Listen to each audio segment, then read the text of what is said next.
Cette semaine de Choguel Maïga, le Premier ministre malien, devant les diplomates accrédités à Bamako, qui est revenu, qui a dénoncé ce qu'il a appelé une partition de fait du Mali par la France, et ce, dès le départ. Vous savez, il y a une citation qui dit que la précision par laquelle on pèse l'or et l'argent, ainsi le sage doit mesurer pour distinguer le mensonge de la vérité. Pourquoi je vous dis cela? Je vous dis cela parce que, pour vous dire que ce que le brave Choguel est en train de dire à propos de la France, il est en train de déconstruire les mensonges de la France et dire la vérité au peuple malien et au peuple africain. Parce que vous savez, la France est en état paresseux. Et il faut savoir que le paresseux cherchera toujours toutes les justifications possibles pour légitimer sa paresse. Mais en face, il faut des hommes braves, comme le Premier ministre Choguel Maïga, pour lui dire la vérité, de temps en temps. Et cette vérité que n'aime pas Paris. Parce que pour eux, la vérité est toujours extrémiste. Parce que dès qu'on est dans la vérité, on dit que les gens sont extrémistes. Ce qui se passe en ce moment au Mali, la sœur Linda vient de le dire, nous assistons aux tentatives de balkanisation de l'Afrique. On veut redécouper l'Afrique, parce que vous savez, après le partage de l'Afrique, il y a eu des empires qui n'ont pas possédé grand-chose. Aujourd'hui, il y a d'autres empires qui sont là. Donc, l'objectif est de redessiner, de repartager l'Afrique. Et pour cela, il faut commencer par le Sahel. Il faut commencer par le Mali. On prend le Mali, on voit qu'ils ont voulu diviser le nord du Mali en déversant les terroristes au nord du Mali. Vous prenez le Sénégal, il y a aussi ce conflit qui monte au niveau de la Casamance. On a vu avec l'Éthiopie, avec les rebelles du Tigré. On a vu le Soudan qui a été divisé en deux. Quand on regarde bien, quasiment tous les 5 ou 10 ans sur le continent africain, il y a un pays qui émerge. On crée un nouveau pays sur le continent africain. L'Afrique n'a jamais possédé 54 pays depuis sa création. Mais à chaque fois, on crée des pays et on sait pertinemment que ces créations, ces partages auront comme effet de créer des problèmes dans ces zones. Les généraux français eux-mêmes sont en train de le dire, que pour eux, l'Afrique, le Sahel, est un terrain de jeu à l'échelle continentale pour l'armée française, parce que ça permet à l'armée d'occupation française de tester des armes, de tester des bombes, chose qu'elle ne pourra pas faire si elle n'était pas au Sahel. Donc aujourd'hui, le peuple africain doit comprendre que l'invasion de l'armée d'occupation française au Mali a pour but de diviser le Mali. Donc la France est partie monter les groupes ethniques, les uns contre les autres. Et comme je dis, on peut le voir, que ce soit les Dogons, les Touaregs, les je sais quoi, ont toujours vécu ensemble au Mali. Il n'y a jamais eu de problème, jusqu'à l'arrivée de la France avec son histoire de terrorisme. Parce que pendant que la France déverse le terrorisme, pour tenir les peuples en respect, parce que vous savez, la peur permet de tenir les peuples en respect. Et utiliser le terrorisme, c'est une façon de créer la peur. Elle a commencé à monter les ethnies, les uns contre les autres, parce qu'elle sait que quand la France a partagé l'Afrique avec l'Allemagne et l'Angleterre, ils ont partagé l'Afrique sur un système d'État multi-ethnique, pas en mode État-nation, comme ici en Europe. Donc, pertinemment, sachant qu'il y a des problèmes ethniques au sein de nos pays, on joue dessus pour diviser, pour monter les groupes les uns contre les autres, armer des groupes pour que ces groupes puissent s'en prendre à d'autres. Aujourd'hui, voilà que l'armée malienne décide de s'équiper, décide de régler le problème et ne fait pas de distinction, ne fait pas de privilège aux groupes terroristes soutenus par la France. Et l'armée malienne est en train de dézinguer tout ce qui bouge. Sauf que au sein de ces groupes dézingués par l'armée malienne en ce moment, il y a des groupes affiliés à la France, des groupes qui ont toujours soutenu la présence française, qui collaborent même avec la France. On peut voir, il y a des vidéos qui sont disponibles. des groupes comme le CESMAC ou je sais quoi, qui ne veulent pas, la France ne veut même pas s'afficher avec ces groupes-là. Comment en État, d'accord, la France peut venir s'associer avec des groupes armés qui veulent diviser l'Afrique? C'est comme si demain, l'armée malienne quitte le Mali, vient en France, va se positionner en Corse, qui veut l'indépendance, qui fait une lutte armée contre les autorités françaises,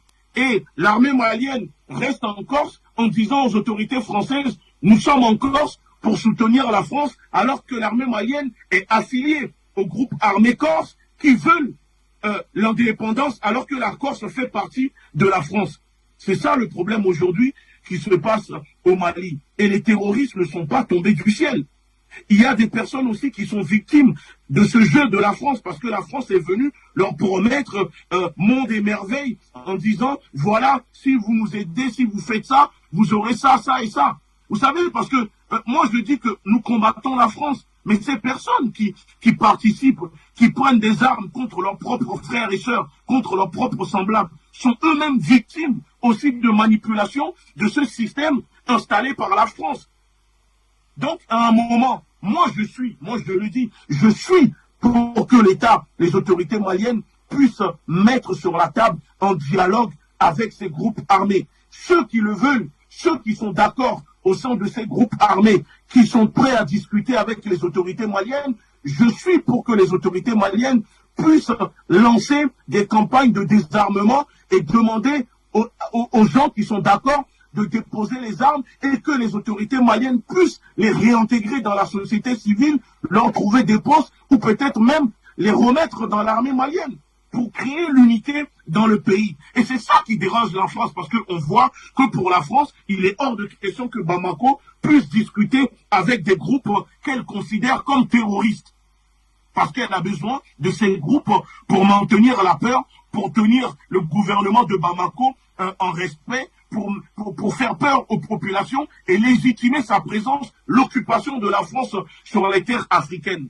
Donc là, nous assistons à une technique de diviser pour régner, la stratégie du chaos. Et ça ne date pas d'hier. C'est la même technique que la France, l'Angleterre ont utilisée pour démembrer l'Empire ottoman. C'est la même technique utilisée pour s'attaquer à l'Égypte, pour faire la guerre, pour contrôler le canal de Suez. C'est une technique qui a toujours fonctionné. Cette même technique utilisée en Irak, cette même technique utilisée en Syrie, parce que la France est là, elle gesticule beaucoup, elle fait de l'acrobatie politique, mais elle accuse les autorités de Bamako d'utiliser des mercenaires. Mais si vous observez bien, jusqu'à maintenant, la France n'a pas été capable de nous présenter ne serait-ce qu'une vidéo ou même une photo d'un mercenaire en train de manger à quelqu'un au Mali. Mais elle prépare l'imaginaire du peuple français, des Africains, comme ça, quand elle va essayer d'attaquer les autorités ou de déclencher une guerre, les gens diront que, elle l'a fait parce qu'elle est partie chasser des mercenaires. Il n'y a pas de mercenaires au Mali. Il n'y a que des braves hommes qui sont en train de combattre des groupes armés criminels, des bandits, parce que ce ne sont pas des djihadistes, mais des bandits, des criminels assoiffés, des criminels manipulés, d'autres qui sont affamés et qui servent aux intérêts de la France, que la France utilise pour tuer. Et je répète encore une fois, au nord du Mali, notre cher camarade le député est là. Je ne sais pas s'il est au courant, mais la France pratique, et je répète, une guerre en faisant des trafics d'organes avec certains terroristes au nord du Mali. Les Maliens sont victimes d'une guerre économique, mais aussi d'une guerre où on fait des trafics d'organes sur des Maliens. Donc aujourd'hui, c'est normal que les autorités maliennes ne veulent plus discuter avec ceux qui sont responsables de leur malheur, ceux qui propagent la mort dans leur pays. On ne discute pas avec ceux qui tuent. La France, elle tue, elle ne peut pas ressusciter. Donc, il faut que les Africains puissent comprendre que ce que fait aujourd'hui les autorités maliennes, ce n'est pas seulement pour le Mali, mais c'est pour le continent africain. Et c'est pour ça que nous disons, nous devons armer les populations africaines, surtout au Mali idéologiquement, pour leur faire comprendre que l'objectif des autorités françaises avec ces sanctions, c'est de vous inciter indirectement à vous lever contre les autorités maliennes. Mais il ne faut pas le faire. Vaut mieux mourir le ventre vide et garder sa dignité sa souveraineté que mourir le ventre plein, mais en perdant sa dignité et en vivant comme un esclave. Je vous dis que ce que fait le Mali, c'est historique. Peut-être on ne se rend pas compte, mais dans 10, 20, 30 ans, j'espère que les manuels scolaires au Mali, en Afrique, pourront l'enseigner au peuple africain pour leur dire qu'il était une fois des militaires, des patriotes se sont levés, ont expulsé un ambassadeur français néocolon, ont tenu tête à la France. C'est ce que Sankara voulait faire. Quand Sankara a demandé au président, aux autres pays, joignez-vous à moi, mais ils n'ont pas osé et ils l'ont tué. Mais aujourd'hui, nous sommes ensemble, nous devons continuer à les soutenir. Donc, les discours de Choguel ne sont pas des affabulations. Choguel n'est pas en train d'affabuler. Et moi, je dirais même que Choguel n'est pas en train d'accuser. Non, Choguel est en train d'affirmer. C'est une affirmation. Ce n'est pas des accusations. Dire accusation, c'est comme s'il n'y avait pas de preuves. Les preuves sont là. Nous les avons vues, nous le savons. Donc, ce sont des affirmations que Choguel fait. Parce qu'il fallait quelqu'un de l'autorité publiquement pour le faire. Et donc, rien que pour ça, c'est pour ça que je dis Choguel est un brave homme qui se sacrifie. Les politiques font leur travail. Au peuple malien, au peuple africain, de faire leur travail. Il faut que nous soyons unis, solidaires.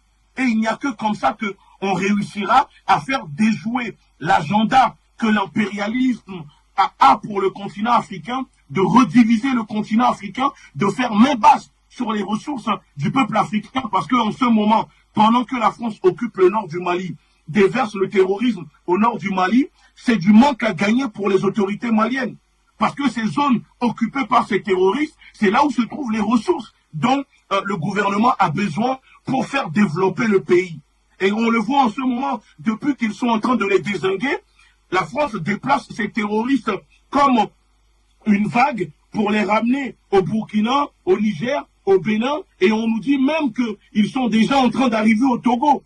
Et que parce que les terroristes maintenant veulent s'attaquer à la côte, aux côtes du golfe de Guinée. Donc les terroristes sont là et décident que, ah, là on est dans le désert, il fait trop chaud, maintenant on va essayer de se rapprocher vers la mer parce qu'on a besoin de nager. Vous ne voyez pas que la France nous prenne pour des cons.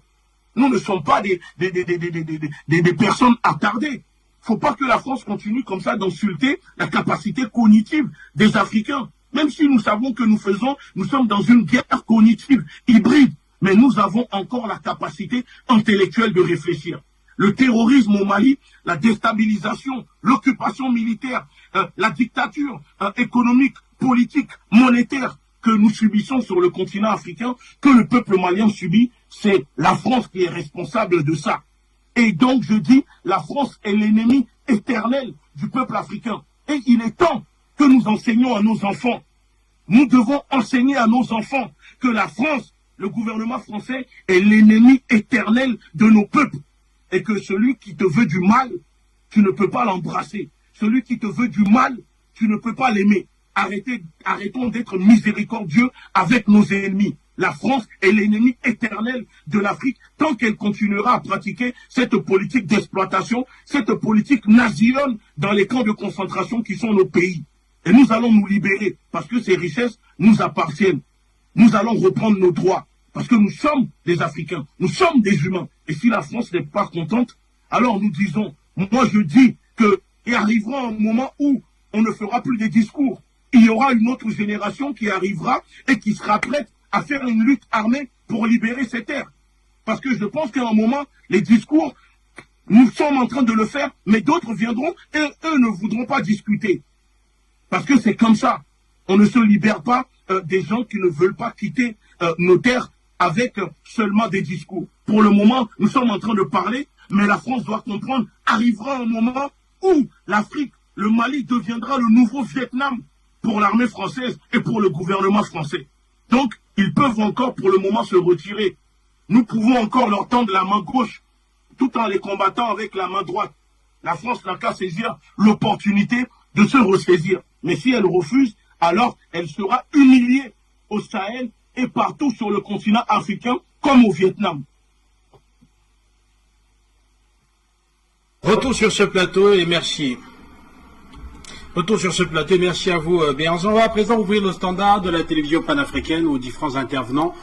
Vous nous retrouvez et nous tentons de comprendre autour des deux thèmes abordés ce soir. Le premier, tout d'abord, c'est bien sûr, voilà, le rôle qu'aura joué Jean-Yves Le Drian depuis 2010.